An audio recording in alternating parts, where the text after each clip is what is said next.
Assalam-o-alaikum. I am your host Atta Babar. Today we will study about pharmacotherapy of diabetes. Patients suffering from diabetes, having type 2 diabetes mellitus, are unable to achieve glycemic control through meal planning and physical activity. And for those, oral and injectable agents are available to treat diabetes. Different classes of blood glucose lowering agents are available that target different organs, having different mechanism of action to lower blood glucose levels. And these agents can be used in combination with other glucose lowering agents for their synergistic effects. The very first class of antidiabetic drugs are the sulfonylureas, approved in the United States. These are classified as being the first and second generation agents. Both classes have equally potent doses and are equally effective. Sulfonylureas block ATP-sensitive potassium channels and the cell membranes of pancreatic beta cells, and this blocking of ATP-sensitive potassium channels results in membrane depolarization that allow influx of calcium to cause the translocation of secretory granules of insulin to the cell membrane, and this enhances the insulin secretion in a non-glucose dependent manner because no glucose is used in this blocking of potassium sensitive channels and insulin is released. Insulin secretion depends upon the blood glucose level. If more blood glucose is present in the blood, then the insulin response to release will be higher. And if the blood glucose levels are near normal, then sulfonylureas will secrete less insulin. After secretion, insulin will be transported to the liver through portal vein for suppression of the hepatic blood glucose. All sulfonylureas undergo hepatic biotransformation and are metabolized by the cytochrome P450 through 2C9 pathway. The first generation of sulfonylureas are more likely to cause drug interaction than second generation agents. All the sulfonylureas except tolbutamide require dosage adjustment are not recommended in renal impairment. Lower starting doses are necessary in renally compromised patients. Sulfonylureas blood glucose lowering effects can be observed in both fasting and postprandial levels. Postprandial levels mean after having meal.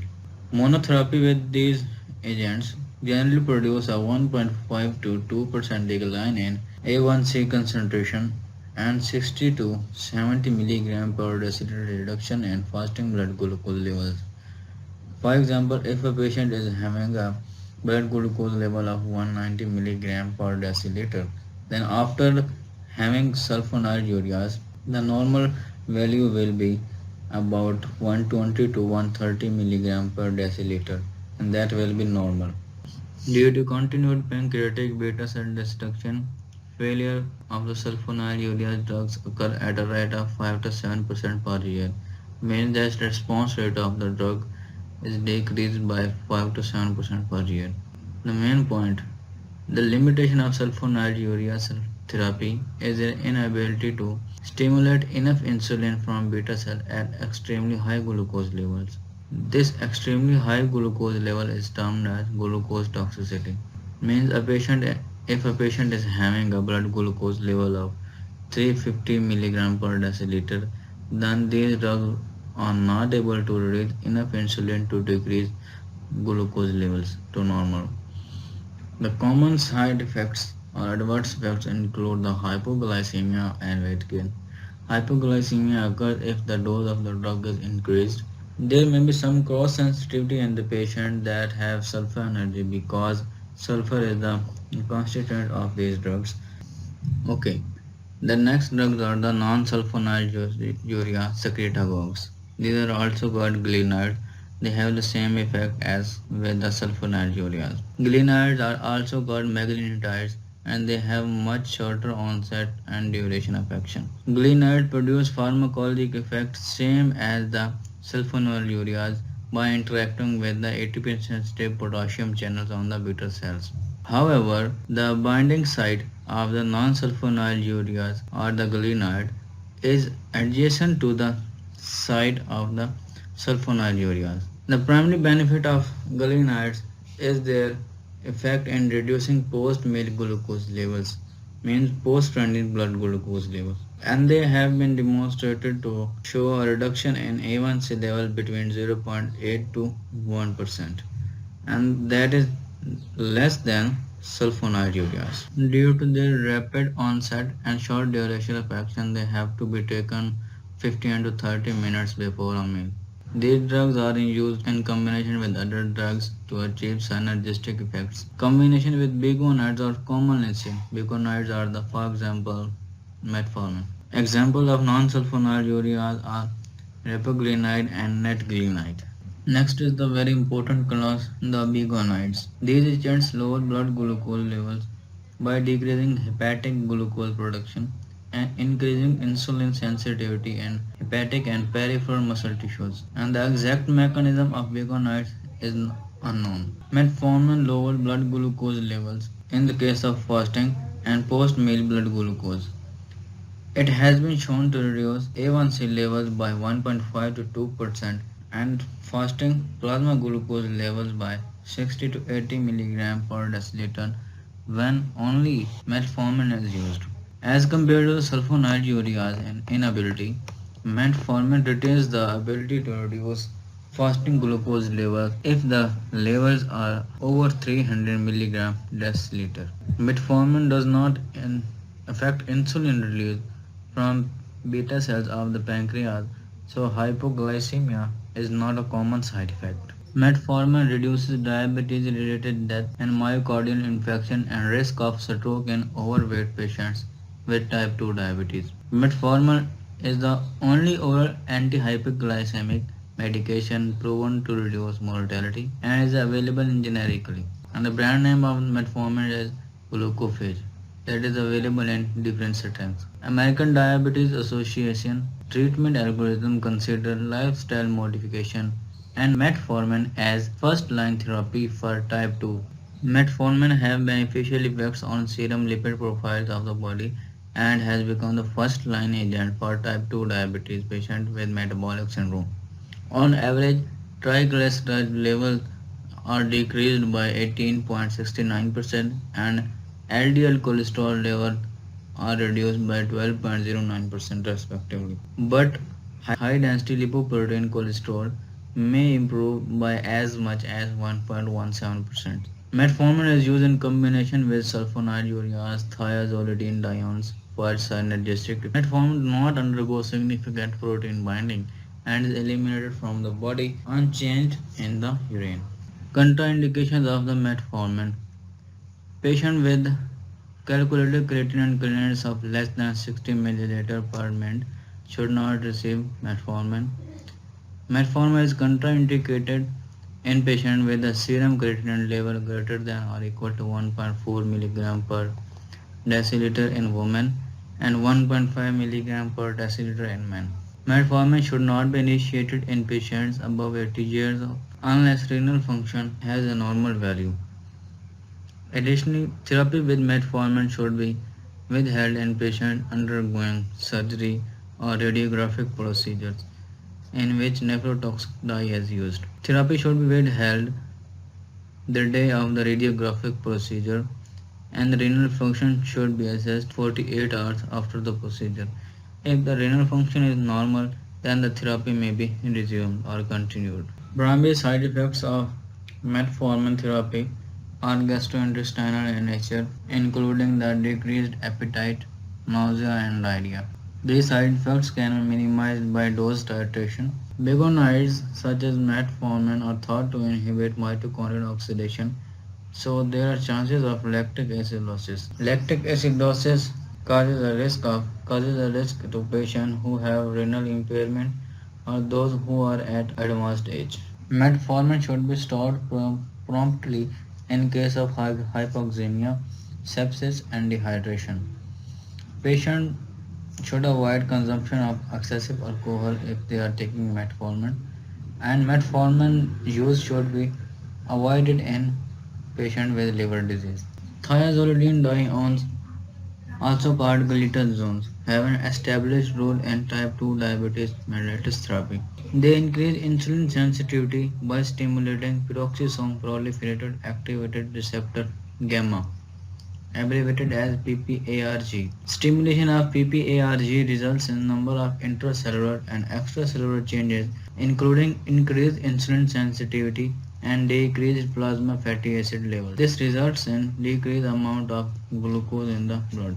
As monotherapy, thiazolidinediones reduce fasting plasma glucose levels around 60 to 70 mg per deciliter as with the non-sulfonylureas, and effect on A1C concentration is up to 1.5% reduction.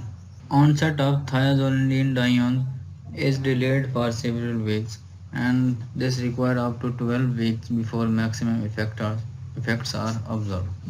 Effects of thiazolidinediones are seen in the lipid profile. Pioglitazone on rosiglitazone increases HDL cholesterol. Pioglitazone has been shown to decrease serum triglycerides about 51.9 mg per deciliter, but increase in triglyceride levels has been observed with rosiglitazone. LDL concentration increases by 12.5 mg per deciliter and 21.3 mg per deciliter with pioglitazone and rosiglitazone respectively. Thiazolidinediones produce fluid retention, and this causes edema, and the mechanism is still unknown.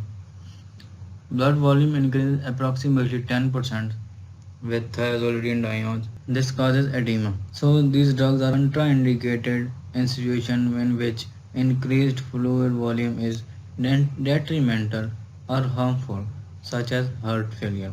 Fluid retention that causes edema appears to be dose related, and this increases when the thiazolidinediones are combined with insulin therapy. Some cases of hepatotoxicity have been reported with thiazolidinediones, and their hepatotoxic symptoms typically reverse within several weeks of discontinuing therapy. So, liver function should be performed periodically.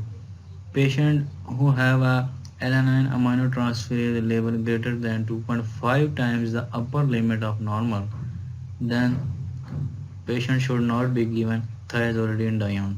If ALT levels rise to greater than 3 times the normal upper limit, then the medication should be discontinued. Premenopausal women may begin to ovulate on thiazolidinedione therapy, so counseling should be provided to all women capable of becoming pregnant. Thiazolidinedione therapy have a pregnancy C category, so precautions should be taken. Pioglitazone has an increased risk of bladder cancer after 1 year of therapy. So, patients with active bladder cancer should not receive pioglitazone, and drug should be used with caution if a patient have a history of bladder cancer. Okay, next is the alpha glucosidase inhibitors. Acarbose and miglitol are alpha glucosidase inhibitors, an enzyme that is present along the brush border of intestine cells called alpha glucosidase. It breaks down complex carbohydrates into simple sugars that are absorbed. So the drug alpha glucosidase inhibitors are used that work by delaying the absorption of the carbohydrates from intestinal tract, and this reduces the rise in postprandial blood glucose concentration. Alpha glucosidase inhibitors as monotherapy reduce postprandial blood glucose levels. Fasting blood glucose concentration has been decreased by 40 to 50 mg per deciliter. However, A1C reductions range from 0.3 to 1%.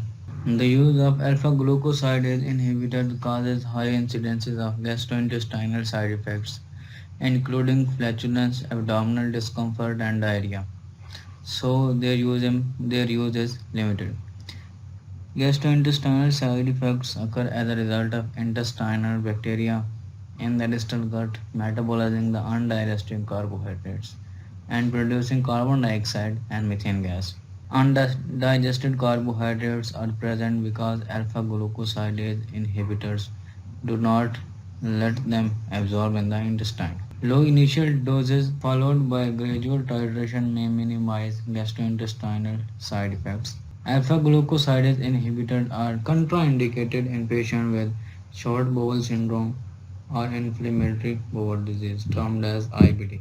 If the patient has serum creatinine greater than 2 mg per deciliter, then alpha glucosidase inhibitors are not used in these patients. Next class is dipeptidyl peptidase 4 inhibitors, also called as gliptins. Sitagliptin, sexagliptin, and linagliptin are the agents in this class. These are also abbreviated as DPP-4. They are used adjunct to diet and exercise to improve glycemic control in type 2 diabetic patients. These lower blood glucose concentration by inhibiting the dipeptidyl peptidase 4 inhibitors, the enzyme that degrades endogenous glucose like peptide 1. DPP-4 inhibitors increase the amount of endogenous GLP-1, that is glucose like peptide 1. The blood glucose lowering effects are mostly the postprandial glucose levels, and the common adverse effects are headache and nasopharyngitis. Hypoglycemia with DPP-4 is not a common adverse effect because insulin secretion results from glucose like peptide 1 activation. Dose adjustment with sitagliptin are needed. 50 mg per day of drug is recommended with patients that have creatinine clearance of 30 to 49 milliliter per minute, and 25 mg per day is recommended to patients having severe creatinine clearance less than 30 milliliter per minute. Saxagliptin should be dosed at 2.5 mg per deciliter with creatinine clearance less than 15 milliliter per minute. Linagliptin, that is a strong substrate of CYP3A4, is given at a dose of 5 mg per day and requires no adjustment for renal and hepatic impairment. And the next and last class of the antidiabetic drugs is sodium glucose cotransporter 2 inhibitors that are abbreviated as SGLT2. Normally, glucose is filtered by the kidney glomerulus and reabsorbed in the proximal tubules by the action of sodium glucose cotransporter. Sodium glucose cotransporter 2 accounts for 90% absorption of the glucose, and if inhibition of SGLT2 occurs, then glycosuria occurs in patients with diabetes that lowers the plasma glucose levels.